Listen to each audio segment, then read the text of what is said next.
welcome back to another episode of Talk Dead to Me, the only Walking Dead podcast with the guts to start at Season 10. But this week, we are going all the way back to Season 1, Episode 1, the pilot, Days Gone By, or as we like to say, Days Gone Bye, because there is an E at the end of that. This week, we are going to be rewatching the pilot. Well, actually, we already rewatched it. We are going to be talking about the pilot in a super fun way. We're going to do all our usual segments, and later we are going to have guest Addie Miller. She is that little girl in the pink pajamas who gets shot in the face by Rick in the very first scene of the pilot. So can't wait to hear from her. Hopefully her head is feeling better. Woody, what do we have to look forward to this episode?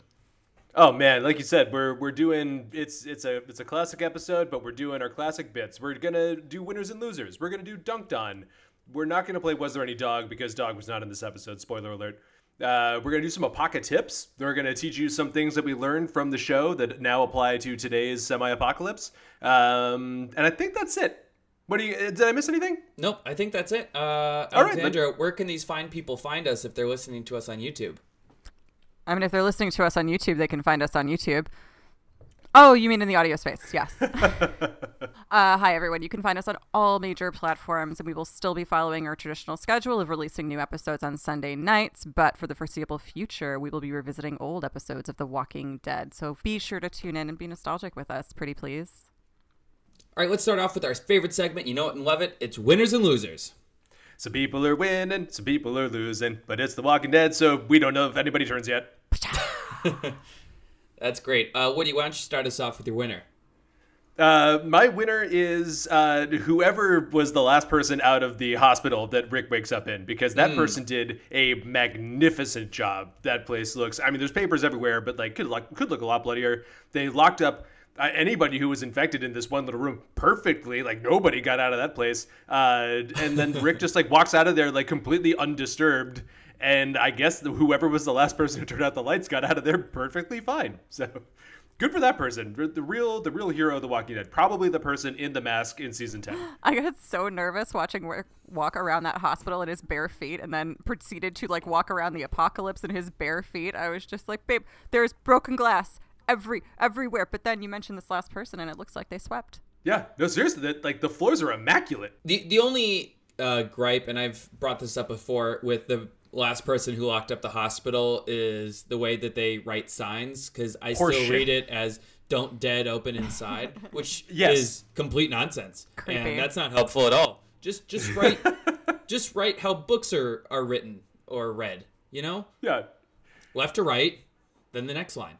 And fun fact, if you actually were to go back to the offices, you would find that same like boarded up insane message written on our front and back doors. Not a joke. I think our receptionist is still in there. So send him. Oh yeah, and he's well armed. Reed. So. Well armed. He really does. Yeah. We radio him every day at dawn. And speaking of the unsung heroes of the apocalypse, especially the pilot, this is almost the winner. My runner-up winner is the United States Postal Service, because if you notice. When Rick wakes up and goes to his house and has his whole like Lori and Carl are gone, like the whole place has been ransacked. It's clear the apocalypse has been going on. As he leaves, if you watch it again, the front of his house, his mailbox is stuffed. So like at some point, Lori and Carl were like, "We're getting the fuck out of here," but like the UPS, like USPS, kept coming with like bills and all sorts of stuff. You guys couldn't put a hold on your mail, just trying to stuff it in here. Yeah, exactly. Clearly, you're gone. Goddamn essential services. He's shooting a walker in the street, being like, "Can't believe I'm still doing this route." Like, God damn it. Well, the paychecks keep coming, so. Half of them are like grocery store coupons, and he's like, there are no stores. This is bullshit. No one's playing Monopoly at Fonz. Come on, God. guys. He's my favorite non-Walking Dead Walking Dead character. Yeah, he's out there somewhere. It's Kevin Costner, the postman. Just so we don't have to keep doing round robin, why don't you give us your loser, Woody? Yeah, and my loser is, as always, the universal loser in The Walking Dead, horses. Man. Rick, I loved this moment when Rick finds the horse. He's like, well, I guess I can't take this car anymore. And like the horse Winnie's being like, "Hey, what are you doing over there?" And he goes to the horse and he negotiates with the horse to come with him.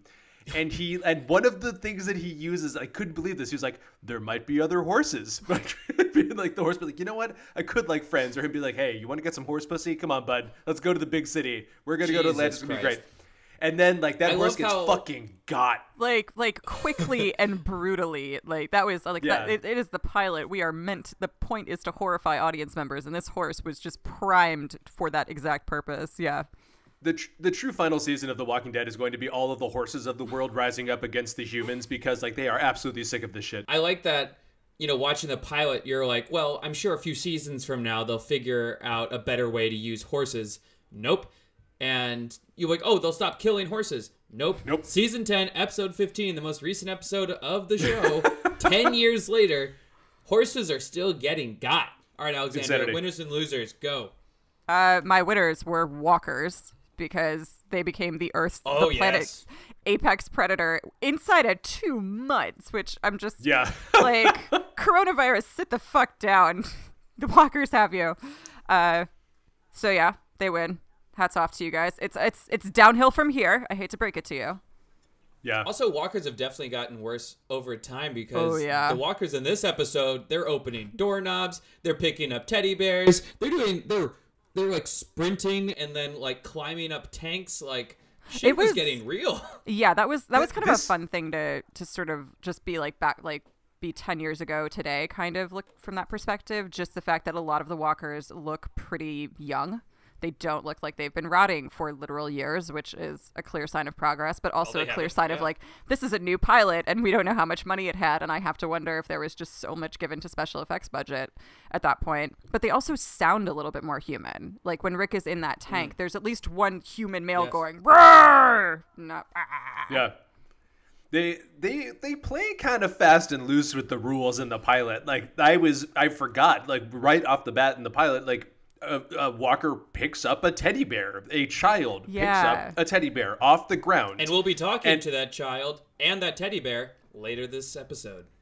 And it was just kind of like, wait a minute, like you never see that again. No Walker ever like has that sort of presence of mind. And like, and then they also like use the doors like a fucking velociraptor.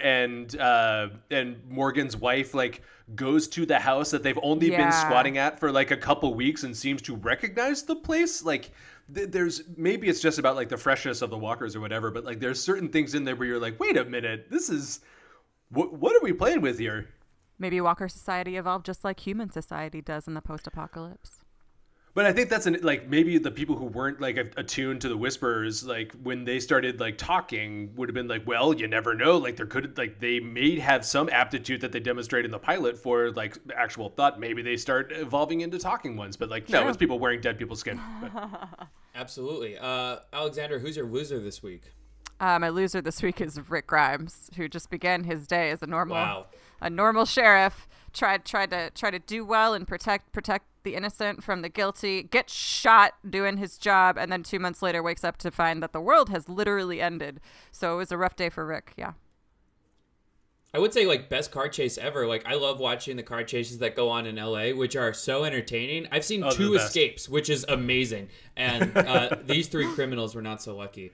No, they were not. But that was super fun. And then we find out there's some marital problems at home. We'll get to that a little bit later when he's talking to Shane in the car. This was another moment of like connecting to his last episode, like with him and Shane in the car, and how that's the first scene that we go back to when he starts hallucinating in his final episode in season 9. That was another kind of moment of like, oh yeah, you guys were genuinely really good friends, and this was kind of just revisiting the idea that I think it's really easy to get far away from Shane and make him just an utterly irredeemable character because we see how everything ends up. But at the beginning, like he's not an evil guy before the apocalypse. He might be kind of a jerk. I don't know that I would date Shane, but oh no.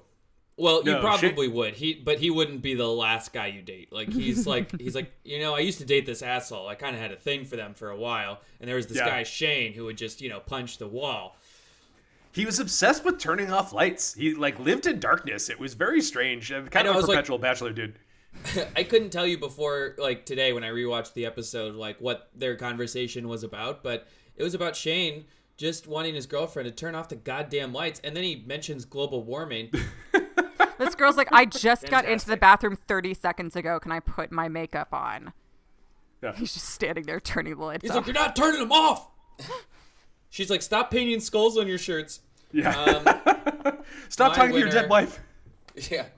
My winner is squatters' rights because yes, Morgan and Dwayne were able to just kind of call dibs on a house, and that's the house they lived in. And thankfully, that was Rick's neighbor's house, so Rick was able to find them / get owned by like a 10-year-old in his own, almost in his own front yard.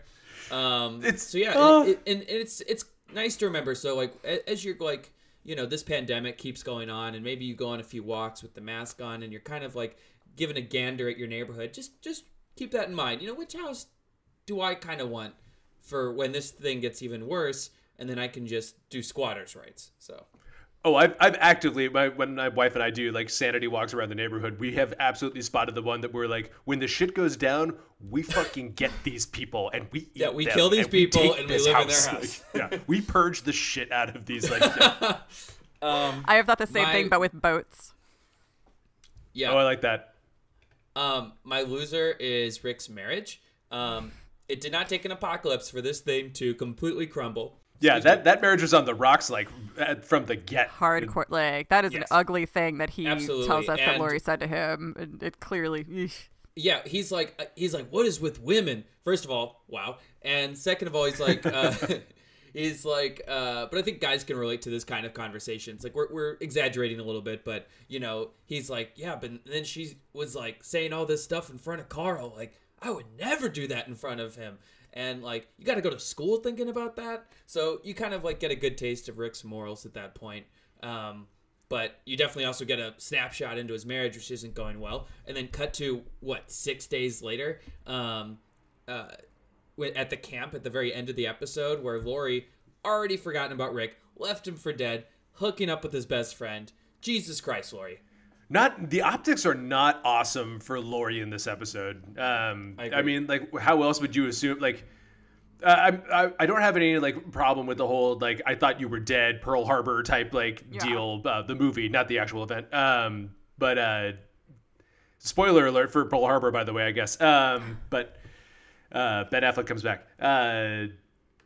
But yeah, like it starts off as being like, hey, Lori's pretty cruel, and now like Lori's hooking up with like Rick's best friend, and it's kind of like, man, like what is? And it's also like it's not on the up and up either. Like they're sneaking around doing it. Carl doesn't know, so that like it just feels it's not the best first impression for Lori. And I think if I were to do that over again, I'd try and do it a little more balanced. I guess I don't know. It's interesting because I got having kind of done a little tour through the first season period, like we eventually learn kind of what we know, which is that Shane tried to save Rick and thought he was dead but was wrong, and Lori effectively feels tremendous guilt over her part in this and blames Shane for maybe taking her for a ride or manipulating her. So eventually she gets to be a little bit more balanced. But I agree with you guys, like watching this the first time I was like, God, Lori like extra sucks. This feel like, why does this doesn't feel right.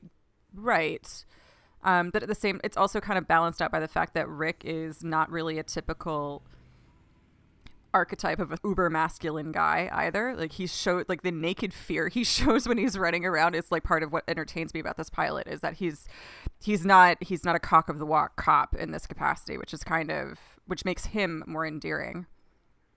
Also, we know that they film these usually during the summer, and it's in Georgia where it's like ass hot and like the humidity is stupid. And like, do you think that as like the seasons went on, like Andrew Lincoln like pined for the days when he just had to run around set in a bathrobe and like a pair of shorts and like a little bit of like dressing and just kind of like was just able to like let it all hang out for a piece of objectification? Andrew Lincoln is fucking built in this pilot. Like, dude did the work in the off season. Like, he was ready for this role. Keira Knightley would have 100% left her husband for him. Oh yeah. Now we're gonna go on to our favorite segment, DunkedOn. Ooh, DunkedOn. Woody, tell us who your DunkedOn is this week. Oh yeah, the sheriff guy who we see as he exits the police headquarters with Dwayne and Morgan. I forget the guy's name, but like even Rick's like, oh yeah, nobody really liked this guy. I don't even really know his name really, and just like blast him in the face. But I would feel bad if I didn't kill him, and then just like leaves. Rick is a little nicer about it than you're letting on. No, he's not. Like, he's kind of like, oh, yeah, I didn't really care for the guy. Like, I don't know. But we also don't know how Rick and Shane were, like, seen within the larger department. Like, they're the very first people we see gabbing like a two guys, like, chawing down hamburgers. For all we know, the rest of, like, the place is kind of like, oh, God, like, Shane and Rick, leave those two guys alone. I don't know. I think people like Shane and Rick separately, but did not like Shane and Rick together. Yeah, exactly. So, Alexander, who's your dunked on? My dunked on is Rick by Dwayne in his own front yard. Oh, damn. Yeah, he does get dunked on. Dwayne's like, what, 10, 12? And it looks like it hurts, man. Like, you can hear it. It's a good old cartoon gong, like, actual dunked on. Oh, my God. By a shovel.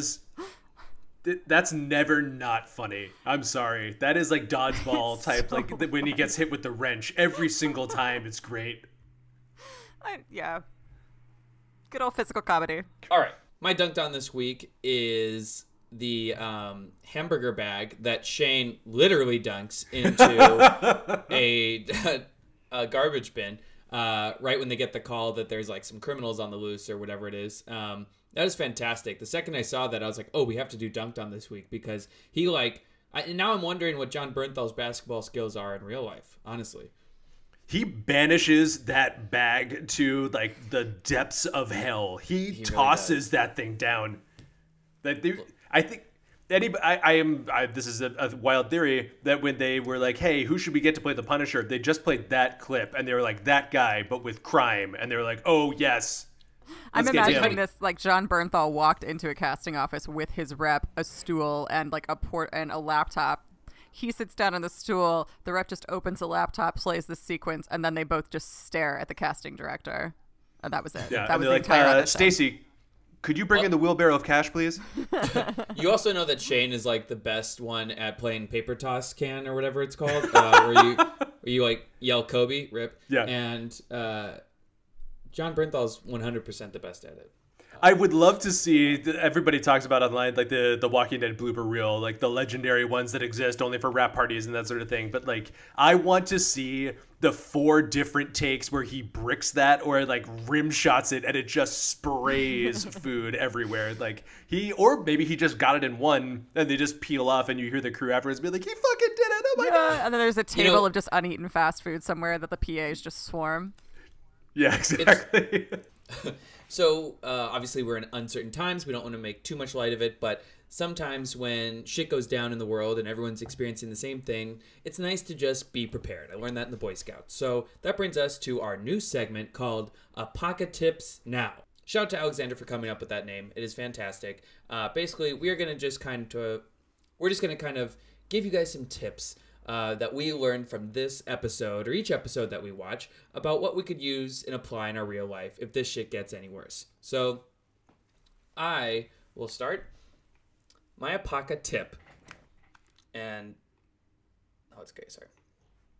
My Apoca tip is make friends with the cop. Like right now, make good friends with the cop. You commit a low-level crime to bring the cops in, maybe speed or something, and then when he comes to your window, get to know him, ask him for a drink when this whole thing is over, just ask about the kids. Because it turns out, as we've learned, if you are friends with a cop, or you are a cop, and the apocalypse goes down, you have access to a police station, which apparently has working showers, and a whole closet of guns and ammo. So, if you've played any Resident Evil game, you know how valuable police stations are, also how scary they are. I was going to say, and then Nemesis shows up, and that ruins your whole afternoon.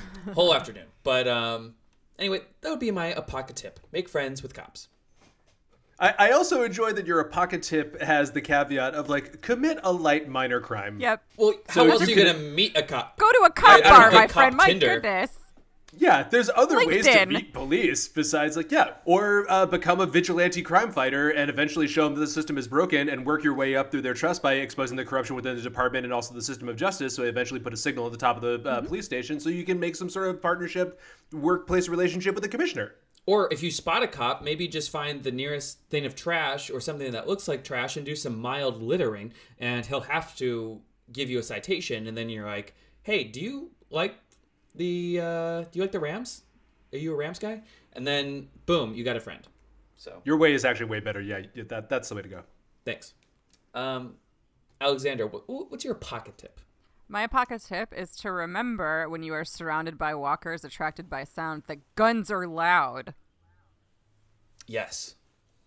I like that's just true. Yep. It's pretty simple.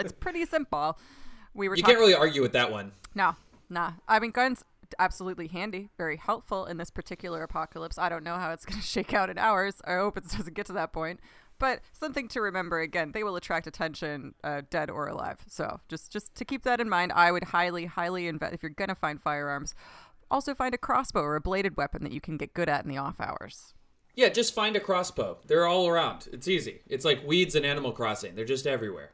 Yeah, look, go outside, but that's also a don't do that. But like, go find your local side quest giver. They're usually indicated by a point of light or some sort of glowing thing around them. Check your map, and then fast travel. Ask them for a side quest. Work your way up. If they don't have it immediately, just find the materials and craft it. You'll have to craft it, yeah. Great. I also like that on the gun side that Rick actually gives advice to Dwayne, being like, if you pull the trigger, you have to mean it. And I laughed at that advice. I mean, it's good advice, but I also just thought to like fast forward to season 9, where like Rick has meant it so many times. He really means it. I was just like, this guy's about to become a killing machine. And you can also like fill in the blank with like pull a trigger, like bite a guy's neck out, like strangle him to death, put a knife in someone's brain as they peacefully sleep. Show a person a hatchet and say, this is what you'll kill them with. You should mean it. Oh, man. And then just for the Library of Congress, just, so we submit this correctly, we're going to also put in, check your neighbor's house, which house that you want to take when shit hits the fan. And also think about which best friend's wife you want to take. Very important. Very important. Because when shit goes down, you're going to get lonely. You're going to get lonely. And it's a high-stress time. You can slide right in there. Can you imagine losing your husband in the middle of the world breaking? Then, right. I would sleep with someone probably. You just need to let off some steam. And you don't want to start at like step 1. Like make sure that it's somebody you've already built a rapport with, so you understand where they are. Yeah. Like, do they say mean, hurtful things in front of their children? Like, you want to know that ahead of time. So like, just get the lay of the land first. And when you sleep with your spouse's best friend, it's just a good gateway drug, because it's like, wow, they knew my spouse really well, and it's comfortable. Okay, so do that. I do have one thing it's not so much a tip as an observation, because I did notice that like what the pilot begins with Rick's sheriff car just kind of like gliding through the apocalypse, and then they like pull back to show you this like abandoned gas station where like every car is abandoned or flipped or something like that. And like at first I was like, oh, they got the loneliness and the empty streets. But the one thing that the apocalypse, I guess, has always gotten wrong, because we're going through our own semi-apocalypse, nobody decides in like a day to just be like, let's crash all our cars into each other. Like, our streets are pristine. Everybody has parked. Nobody is getting into wrecks in every other place. Like, I guess that's how every post-apocalyptic show from here on out has to now accept the reality that that's not how you show an authentic apocalypse. Nobody just gets mad and flips cars for no reason. Exactly. Also, that lady that was like super dead that Rick saw in the hallway at the hospital, she was like the scariest thing I think I've ever seen on this whole show. Oh my God, yeah. When the lights like are flickering on and off from her, she's like, her like head's pretty intact, but the rest of her body's like just fucked over, and just the silence of it, all like Frank Darabont directed this episode, from Shawshank and a million other things. He really that directed the shit out of that moment. I mean, that was great. That's something that gets to like a broader discussion of just how monumentous from in a television landscape point of view this pilot was, given how cinematic it was, given how it made people it turned the zombie genre into bespoke prestige television on AMC, the network that was most famous for at that point Mad Men. It's just and then I think we groused, or at least I've groused somewhere on Twitter probably, about The Walking Dead not being honored with the Emmys that it freaking deserves. The first season, I completely forgot, was nominated for Golden Globes for best television series, which was massive in a television landscape this was pre Game of Thrones. We definitely had prestige television, but it wasn't genre. It was Mad Men, it was Sopranos, it was The Wire. It certainly was not anything having to do with zombies or comics. So it was just like watching Rick run through this hospital and actually being scared, like being kind of like nervous about it, made me like, ooh, very excited. Yeah, it really was kind of like I'm sorry, go ahead, Johnny. No, go ahead. It really was kind of like a shot across the bow of like general television, because at this point, like Mad Men, The Wire, Sopranos, like Mad Men was I forget exactly where it was by the time that Walking Dead premiered, but like this is before Game of Thrones, but like you were reaching like the ramp up point in the golden age of television, and the fact that like you could do this within cable TV, a realm that like kind of only existed to HBO with these sort of production values, and then Netflix later on, but like what they were able to do with this thing and the talent that they were attracting into it was really this sort of announcement of where TV was going to go, and how TV and cinema in general were starting to like blend together and attract the same level of talent. It was really interesting, and they executed it incredibly.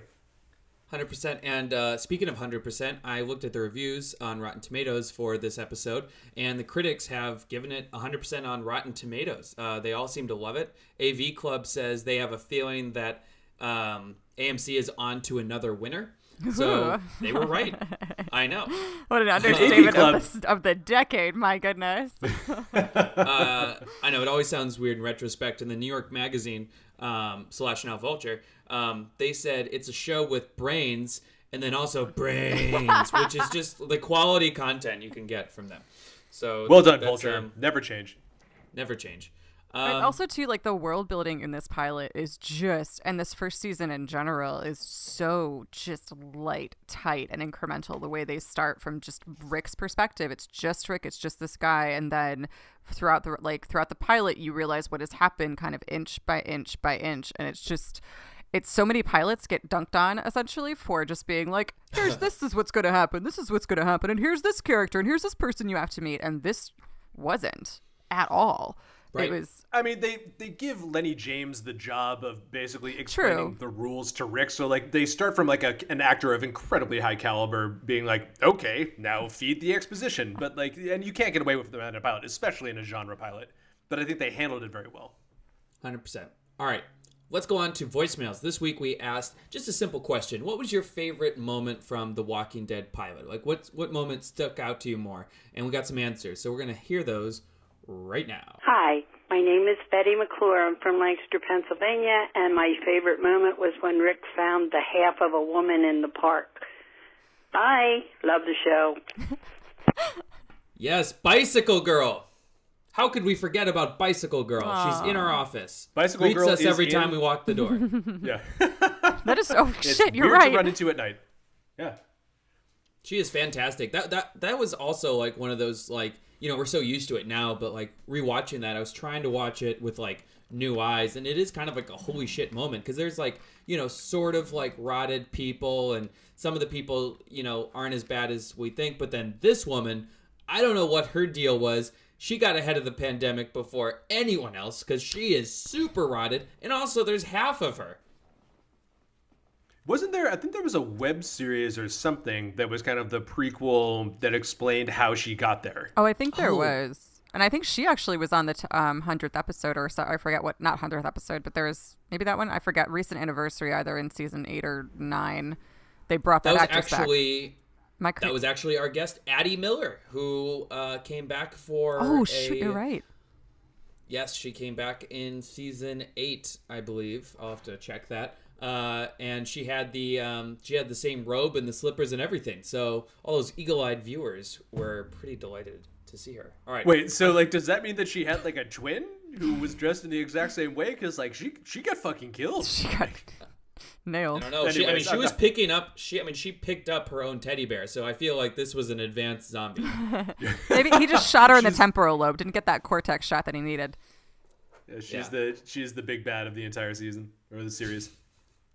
Oh, wait, one more thing I forgot. Sorry, we can probably cut this out. I love when Rick like first gets shot, like he just gets skimmed and it hits his vest, and the first thing he does is he looks at Shane and he's like, "Don't tell Lori. Don't you tell Lori that this happened." That was really he's cute. like, "This will bring hell on me." And I was like, "Wait, let's unpack that. What does that mean?" Like, she knows you're a cop. She knows that this is like your daily life and that you might get shot at constantly. I just love that he's like, "Don't tell her. Don't tell her." That was kind of, I like that you said that, Jenny, because you're right. Like, it really does, just that one throwaway comment like speaks to so much and manages to communicate so much, which is part of the reason this pilot succeeds and is able to do this, like I said, so incrementally, is that they make every single exchange count. Like that, I looked at that and that told me, okay, maybe they got married when they were young and Rick decided to become a sheriff and she didn't want him to. Like, it just like, not that that's necessarily right, but it just makes my brain wonder like that, which was so effective. I just feel like in a healthy relationship, you'd be like, "How was your day, babe?" And you'd be like, "Holy shit, I got shot." Like, let's assume he didn't get shot a second time, and he's just like, "Oh my god, I got shot." And she's like, "Oh my god, are you okay?" And he's like, "Yeah, I'm okay." And she's like, "Oh my god, I thank God you're okay." You know, like that would be a healthy relationship. It's, don't you tell her. So I want to see the what if of that, where like Rick only gets shot the first time, and like, and somehow through him he doesn't tell Lori, but then somebody calls the house, or like the mayor or somebody is like, "You got shot in the line of duty. Like, we want to give you the key to the city," or something like that, because you're a brave cop. And she's like, "What the fuck is this?" I feel like it's Final Destination, where it's like you get the same end result. Like somehow, like that starts a fight, and then it like pushes her to Shane, and you know, it's just the same old shit. So yeah, totally. All right. Next voicemail. My name is Mason Storm. My favorite part about episode 1, The Walking Dead, is when Rick and Shane were talking in that car. Like, it was really cool. Get some character development in there. I like both their characters. Miss Shane and I miss Rick. Best part so far. Good call. You know, and I love the pregnant pause there, because I mean, there was a lot of character development that happened in that car, and it was such a treat to see it in Rick's last episode in season 9. To see them go back to that, and every time I watch that scene, it makes me want a hamburger. Like, really, oh my god, 100%. Yeah. Good. They should make Arby's commercials. I mean, Jesus Christ. As a person who spent a decent amount of time in like the suburban surroundings of Atlanta, don't ask me why, but I have, like, the amount of just like delicious mom and pop burger stands that exist. Oh man, the South is for fast food and for other good food as well, but also fast food. The insistence that we do not pursue this is itself suspicious, but yeah, let's just let it go. All right, our last one. You know her and love her. It's Mama Deadhead. It's a little long, but you know, we always appreciate hearing from her. Every word is valuable, and here she is. What's up, guys? It's Mama Deadhead. So my favorite moment is a very small moment, and just looking back, I appreciate the living hell out of this moment. It's when Rick and Morgan are at the, sheriff's department. They're parting ways, and Leon Bassett comes around the corner, and it's just a small, instinctual moment when Morgan, even though this walker, Leon Bassett, is behind the fence, Rick says his name, and it just pans to Morgan, and like instinctually he pushes Dwayne behind him to shield him from it. I don't know what it is about that, but I just wish we would have had more time with Morgan and his son, because the entire episode he is just like a kick-ass father. Yeah, that's it. Bye, guys. Oh, Leon Bassett, where were you earlier, Mama? Dad? Seriously, we move voicemails over. We were like struggling to figure out his name. Thank you so not much. Lowell. Definitely not Lowell. There is an L though. You said his name was Lowell. Like his name is LOL. No, Bassett? Lowell. LOWELL. That's just also not a name. That's not a name anymore. Lowell, is it? There's Sir. Okay. All right. Well, we're gonna walk away. All from that names are for your sake. I'm just kidding. Yeah, I also like that moment. And it would have been great to see more of Morgan and Dwayne. And before we go on to our guest, this actually brings me to, I don't like, wrapping the tinfoil around my head and, becoming a conspiracy theorist. But a lot of people have said that masked person they saw in the trailer for the season 10 finale, a lot of people, personally, I don't know who it is. I assume it's Mercer from the comics. But a lot of people seem to think it's Dwayne from, as in Morgan's son. We never saw Dwayne die. He died off screen. The next time we see Morgan is in season 3 when he wrote Dwayne Turned on like that big chalkboard, and him and Rick had that brawl. But he was crazy by then. Like, he could have written anything. You know, he could have written 2 + 2 is 5. He could have written Wayne burned. Like, yeah. That's interesting because I was thinking about what Mom and Dad had said and how utterly touching and how tragic it was when Dwayne died. I remember the first time seeing that episode and having been exposed to him for essentially less than 15 minutes on screen, which is pretty impressive. And now that you say that he might be alive, like, I guess he could be alive, but I really don't want him to be. Is that wrong? Because he's a kid. I just thought it was a really effective storytelling that he died and made Morgan. When people said that, I was like, well, you guys are crazy. And now I'm thinking about it. I was like, well, if they want to take that storyline from the comics where they find Michonne's daughter, Elodie, alive at Commonwealth, they could just, this kid that they definitely assumed was dead and then turns out is alive and well in this huge community. That'd be super dope, but I feel like you'd have to bring Morgan back for that. So then you start spiraling, and then you start wrapping the tinfoil tighter, and then you're like, well, that means Morgan's going to leave Fear the Walking Dead and come back to The Walking Dead. Oh, my God. So this probably isn't the case, guys, but I will say I do appreciate your theories, and they do keep me up at night, honestly. All right, so now we're going to go on to our guest this week. She is the little girl who you guys know from the pilot who played, the very first walker we see in The Walking Dead. Her name is Addie Miller. She's done a million other things since then. She's all grown up, and we can't wait to talk to her. Here is that interview right now.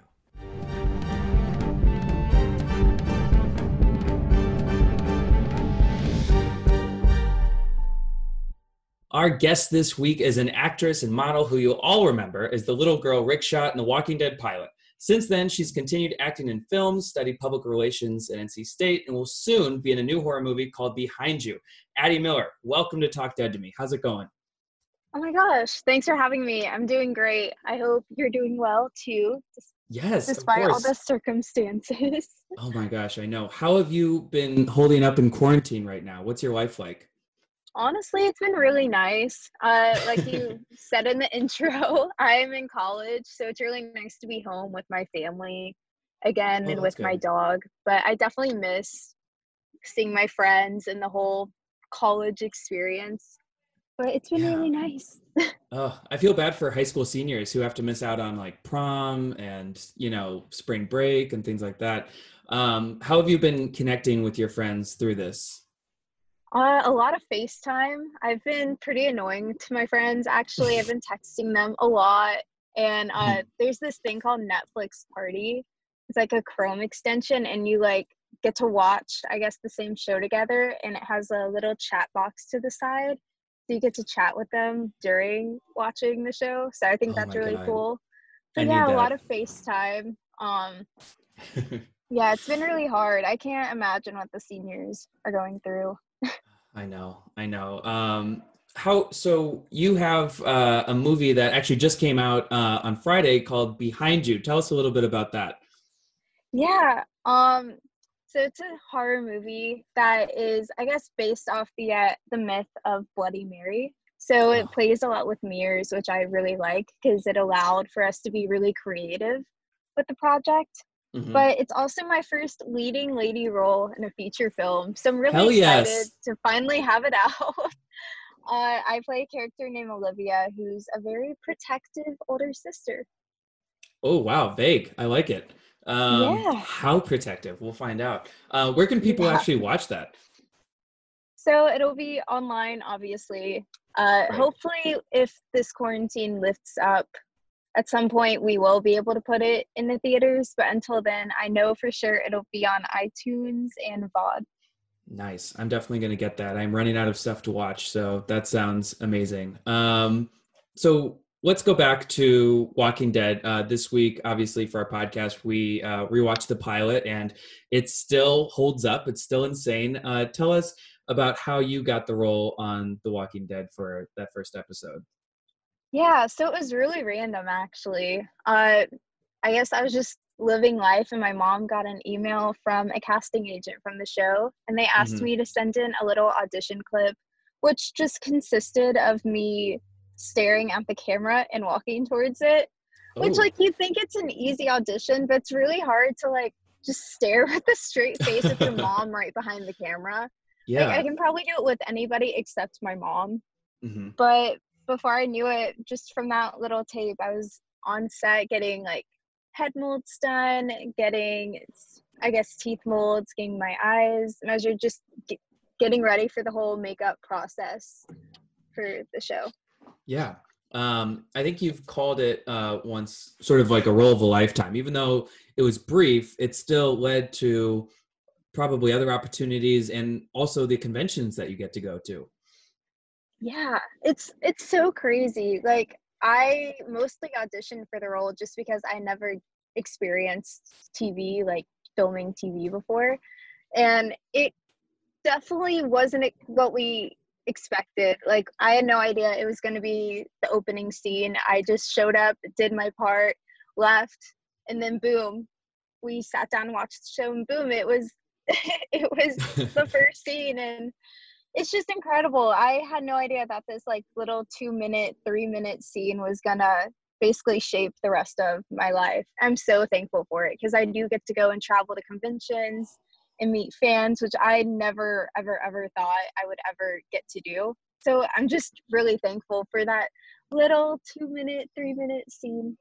It's amazing. And so what was it like telling, your friends at the time or your parents' friends about it? Because it's kind of like a gruesome scene. I mean, like half your face is falling off. Like, were they like all super psyched? Like, what did like people at school say?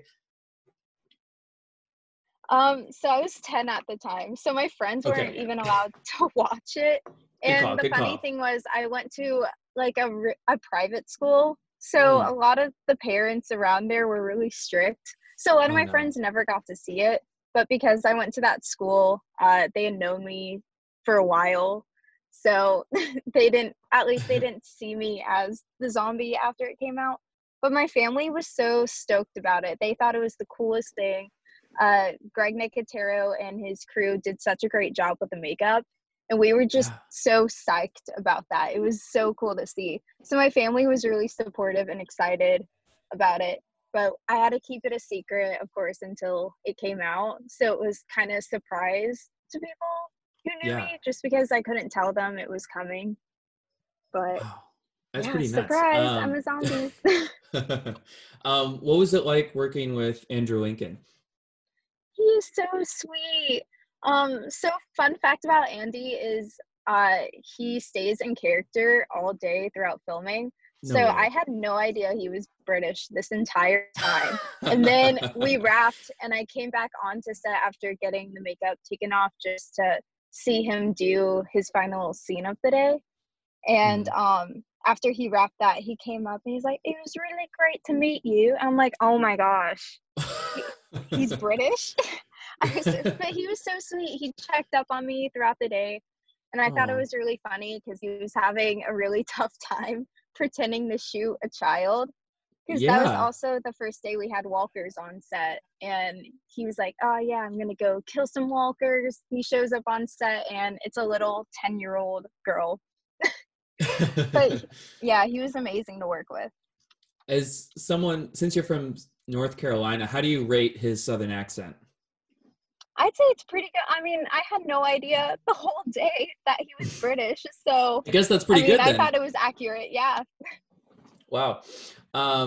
They actually brought you back in season 8 during the premiere, and you were kind of like, obviously more grown up, and you had like the slippers and the robe and everything like that. How did that come to be? So they wanted to have a bunch of Easter eggs within the 100th episode that point towards the first season. Right. And one of the scenes, was Carl at the gas station with Rick.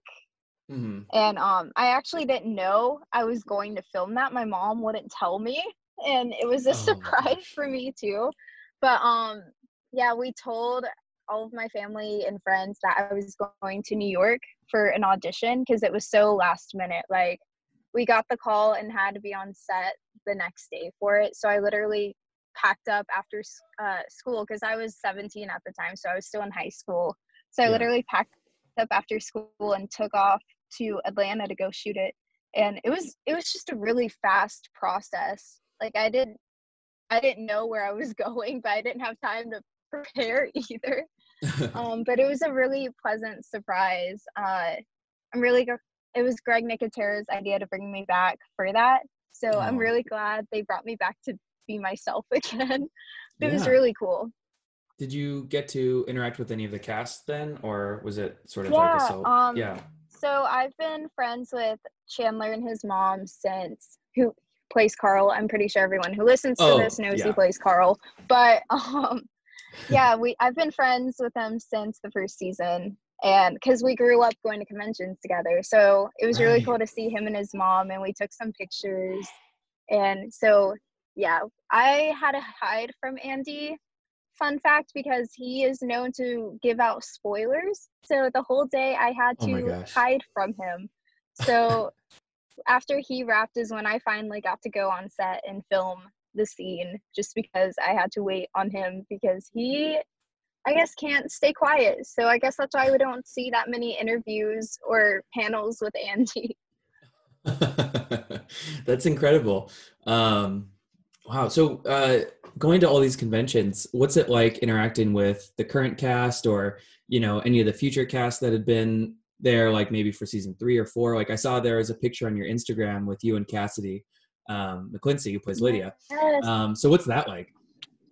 It's so fun. It's like a big family, and I never, ever, ever expect them to know who I am when I meet them. But they all know, like, it really is a big family, and it feels like you've known these people for forever.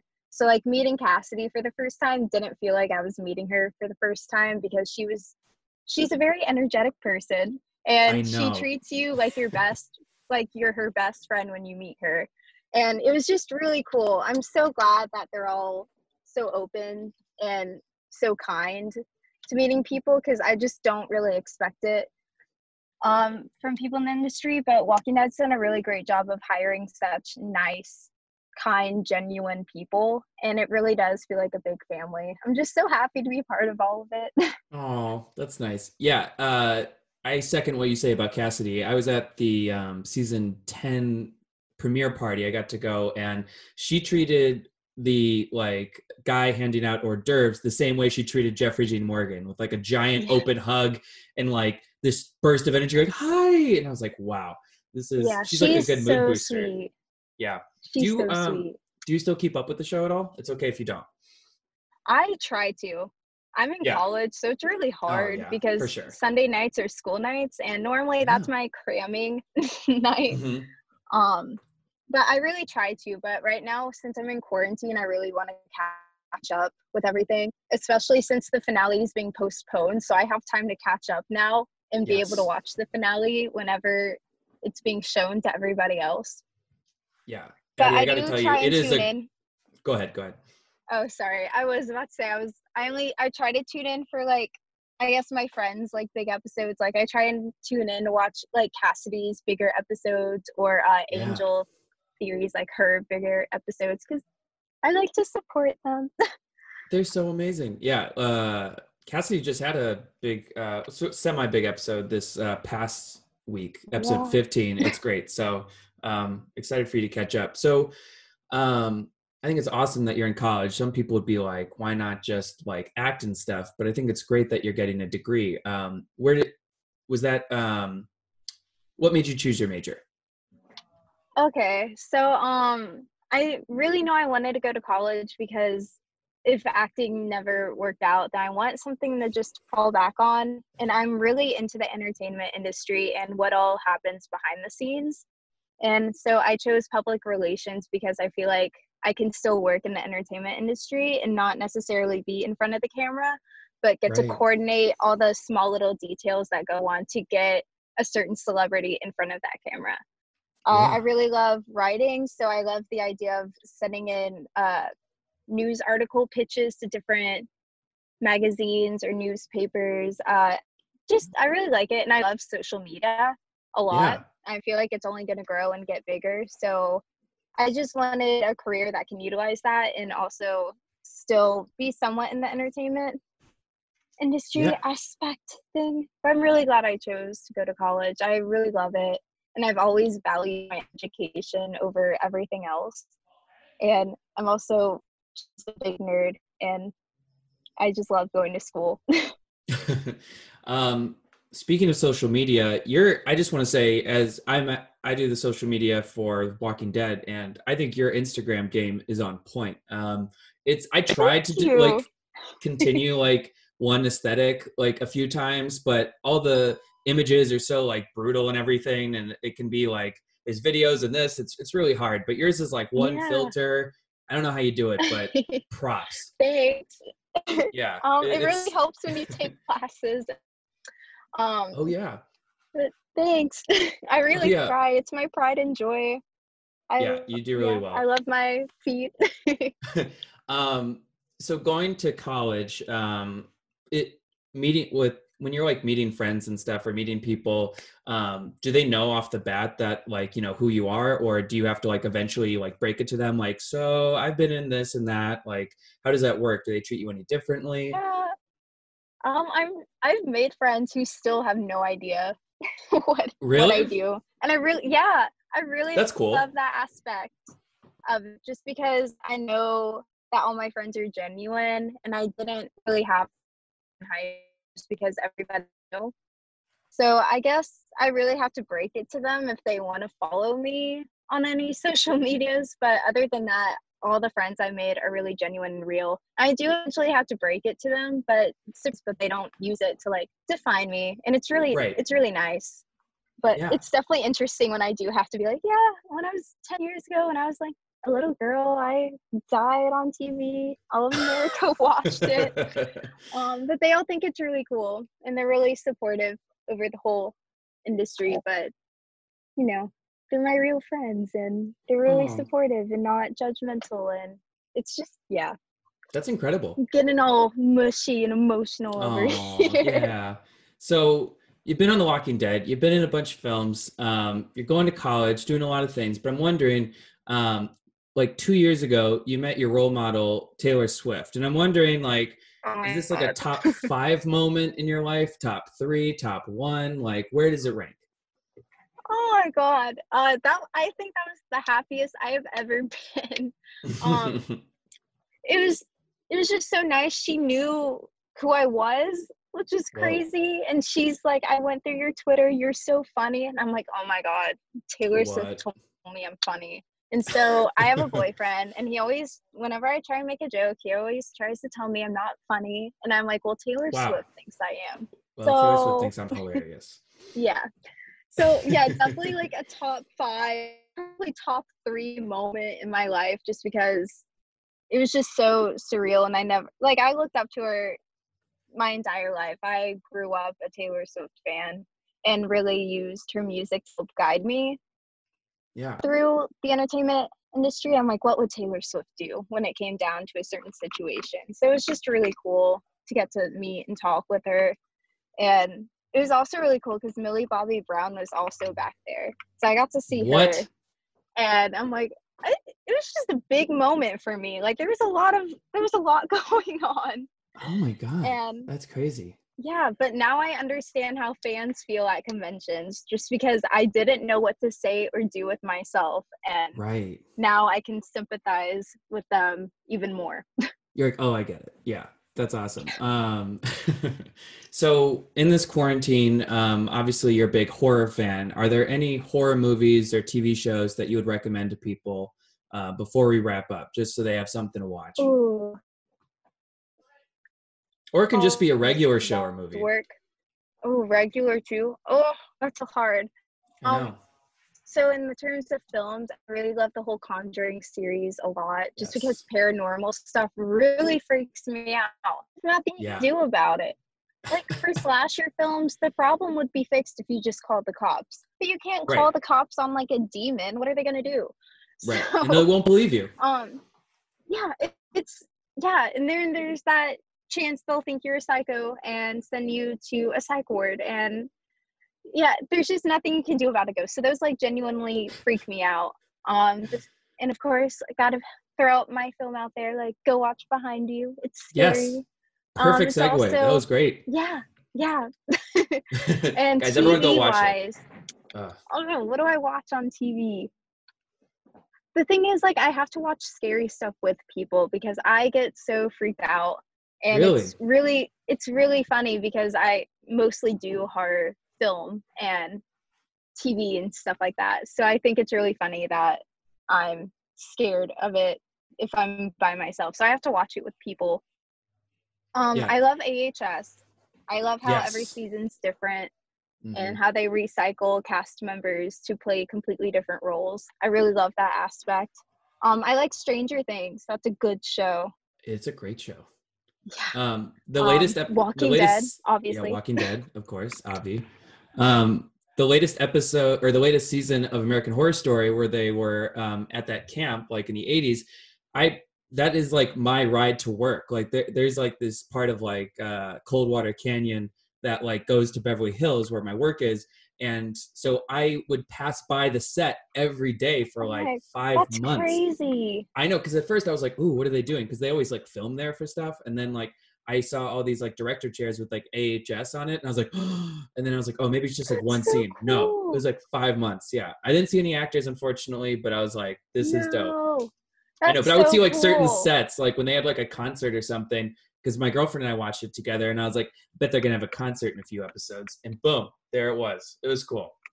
So I know, not that impressive, but I was excited because I'm a huge fan. It's always so cool. That reminds me of Walking Dead. When we pulled up to the set, for some reason, we just didn't register it was the set because we had to drive through it to get to base camp, which is where all the trailers are, and that's where everyone hangs out when they're filming. Right. So we drove through the whole car accident scene, and we thought it was like a genuine accident. We're like, oh my god, like that truck caught on fire. We're like, oh my god, we're gonna be late because of this accident. Then I felt like a real clown pulling up to set and realizing it was actually the show. That's like, hilarious. Yeah. Oh my gosh. All right. Well, what else do you have coming up? I saw on your IMDb that you have like a Night of the Living Dead project coming up. Is that true? Yeah. IMDb will lie sometimes, you know? Yeah. I'm supposed to be playing young Barbara, but we'll see what Corona decides. Oh my god. Damn you, Corona. Well, I know. It's ruining everything. I want to say I have plans, but like it's all a big question mark right now because we don't really know when we'll be able to leave the house or anything.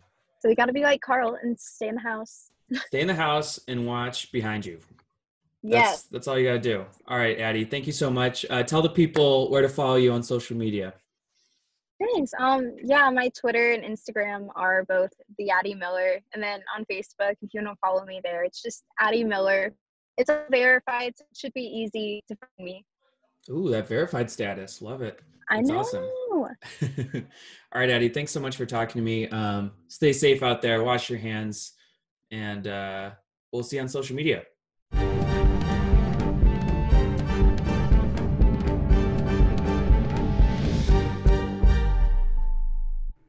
All right, that was my conversation with Addie Miller. It was great to hear from her. Turns out she is, one, not dead, and two, not a child anymore. She is a full-grown adult. Really cool lady. As the children become. I know. I love when people are, like, surprised by time. They're like, wow, you sure have grown. Like, I hated that when it was, I think every kid got that from, like, whatever uncle or aunt saw them, like, every other year. They're like, Jesus Christ. And it's like, yeah, that's how time works. Why don't you sit down and I'll explain it to you? Yeah. But as somebody who's about to have a kid, I do also understand the like, holy shit, like you were nothing like a year ago, and all of a sudden you're a thing that kind of knows math. Like, how? Like, all right. Before we wrap up, do you guys have any stray arrows, anything extra you want to say about the Walking Dead pilot before we wrap? Ooh, I will say that this episode is one of the reasons that I'm afraid of the spike strips at Banks and literally anything else. Even though I know I'm going the right way, it's still like, what if I'm not? What if someone put it on the reverse? What if I'm supposed to be going backwards out of this ATM? I don't know. It's very, I worry about spike strips constantly. Every time, yeah, I'm that exact same way. They just look like they hurt the tires. I wanted to like shout out to Space Junk. I learned today, because I hadn't seen the pilot in a really long time when Rick's last episode aired last season. I learned today that Space Junk was the last song to end the pilot, and was also the song to end Rick's last episode, which is very full circle and was a lovely moment to be able to get so late in the game. Thank you. I agree. Thank you, and us. I had also forgotten that we had seen like pretty much the whole season 1 cast at the end of this episode. I was just thinking it was all Rick and Morgan and Shane, and we got Dale, we got Beth, or no, we didn't get Beth. Sorry, Got Amy. we got Dale, we got Amy, we got Andrea. Carol was probably out there in the background. We got Carl, and then Glenn's voice. Oh, Glenn. Oh, yeah. That made me sad. Just he's such a light at the end of the tunnel for poor Rick, who's had the worst couple of days. And, Oh my gosh, he almost ends the episode by killing himself. No. It was going to be like the shortest series ever. And you believe it for a minute. Like, again, that's how much this show grabs you by the throat this episode. Like, for a second there, and this is literally, I work at Skybound. I'm on a podcast with you guys. This show has gone 10 seasons. And for a second, I was like, Rick, don't do it. Thank God he didn't have his eyes closed when he did that, because, like, his eyes were open. He's like, oh, hell yeah, there's a hatch above me. But if there wasn't a hatch, end of series. Yeah. Also, shout out to Sam Witwer as the tank walker, Darth Maul in the getting fucking turned in the tank. Yeah. Wow. And Crash Down from Battlestar Galactica. Because everything goes back to BSG, Johnny. Yeah, oh, God. Okay. All right. Well, that wraps up this week's episode of Talk Dad to Me. Thank you guys so much. Make sure to join us next week where we are going to be reviewing and rewatching the CDC episode, also called TS19. We are going through COVID-19. Is that a coincidence? I don't know. We'll investigate next week. Hopefully have a special guest. We'll do some voicemails, segments, all the fun stuff. Make sure to follow us on social media at The Walking Dead and at Woody Tondorf. Those are our 2 official Twitter accounts. What? And No. make sure to submit all your inquiries there. We'll see you next time. As always, happy birthday, Nate. Happy birthday, Nate. Happy birthday, Nate. You pull the trigger, you mean it. What a hard it is. Earl's problem. It's just such a shame that Earl and Rick weren't like best friends. I feel like they'd have a lot in common. I feel like they would have been like two alphas who just like, I don't know, just would repel each other. Or they just combined into some like heavy metal like rock band. I would just really Earl and Merle, to be honest. Oh my God, Earl and Merle, that would be awesome. For like one drunken night. I don't think it would go much past that, but yeah. One drunken night.